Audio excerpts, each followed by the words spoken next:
notification bell, like, subscribe, and share. Drop a comment down below. So when it'll feel like it's the first of the 15th. Welcome to the mail room when you come in and examine what's in your God's hand gods.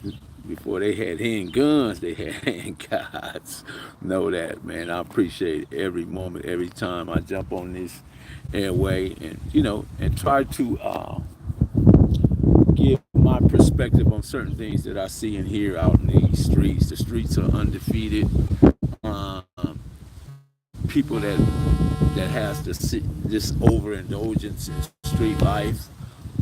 It's pretty much street life is done, and if you're out there, be aware that the technology, modernity has taken precedence over anything else that's going on in outside in the streets, and if you out there rolling these streets, navigating these situations, you're doomed to certain set of circumstances that's going to fall to you and that you're not going to be able to handle. The consequences are going to be grave and severe. I'm looking at Iceman, Santana, not in the fact that anything to do with whatever happened down there, but what I will say is that, listen, guys, be very careful. Be very careful of what's going on in today's modernity, modern society, and all the technology that's being used to bring justice, or what they call justice, or bring you before a court of law and the juries of your so-called peer. There's not a jury of peer. I myself have always taken a judge trial because I couldn't put my life in the hands of individuals that I did not know any.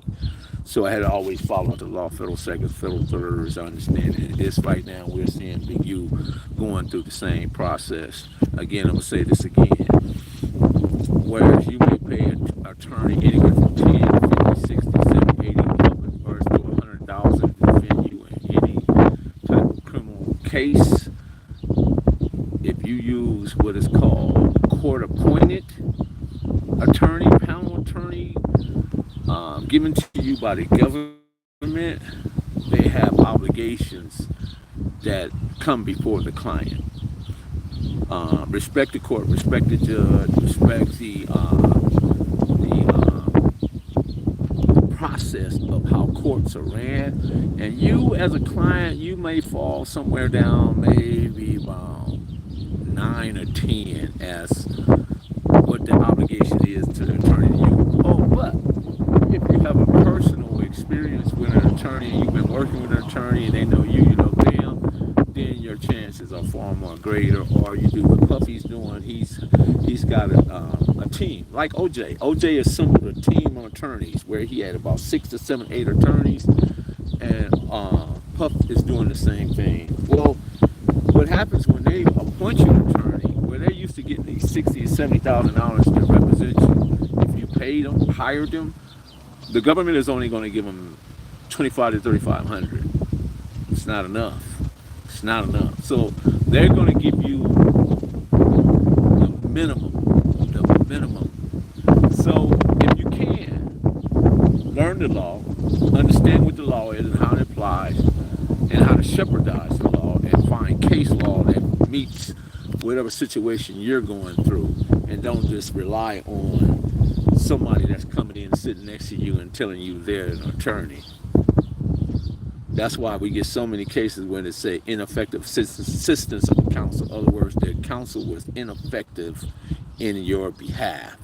So every day they're running backdoor deals down in the courthouse, sacrificing individuals. It's like chess. They sacrifice pieces in order to gain a better position in order to win the game. So the same thing is within the justice system. As towards Mr. Santana, Iceman Santana, now I don't know. I'm not going to get into the particulars of it, but what I will say, guys, don't be in the streets, because they have what is called ODIT, on device interception tools. They have the flock cameras. They have the LVCT cameras, the SVT cameras, and all these different tracking and facial recognition, and they put it into a larger database. They can pick you up here in California. You go to Texas, that same camera pick you up, and all that information that's associated with your name, your license plates, your home address, your social security, it all downloads and all comes up, ready, available for law enforcement. They know your movements. So, and then I'm gonna offer another thing because sometimes I get people that come in my inbox and say some of the craziest things. And I'm from the streets, so I'm not gonna turn them in. But at the same time, it is illegal.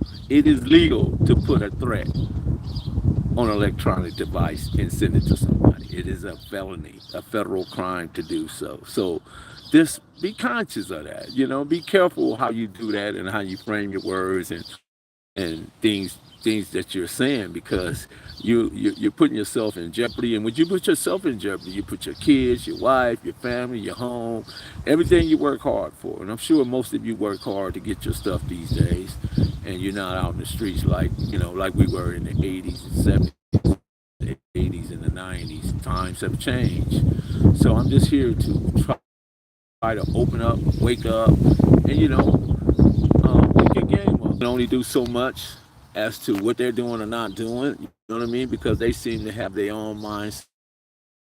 They follow trends and who they like, and disassociate anything else. Logic, reason, basic understanding. So everything is more like they put their lead or any type of science or physics or anything of that nature. Everything is just guessing.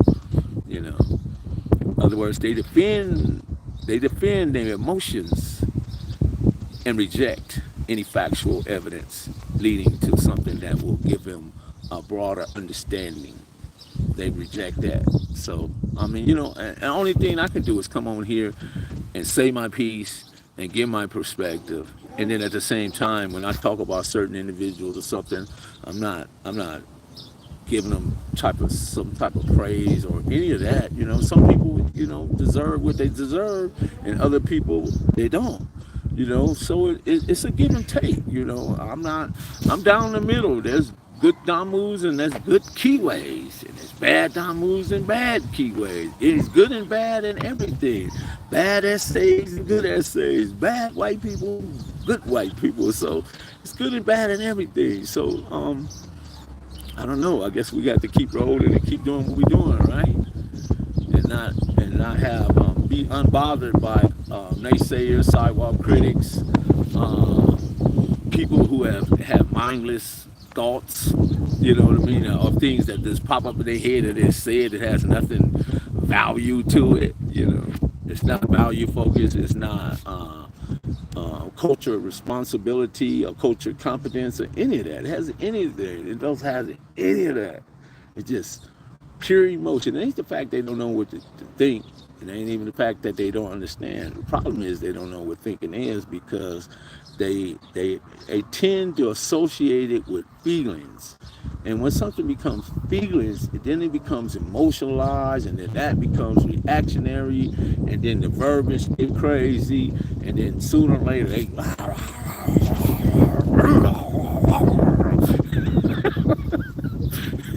and then you be like, what the heck is going on?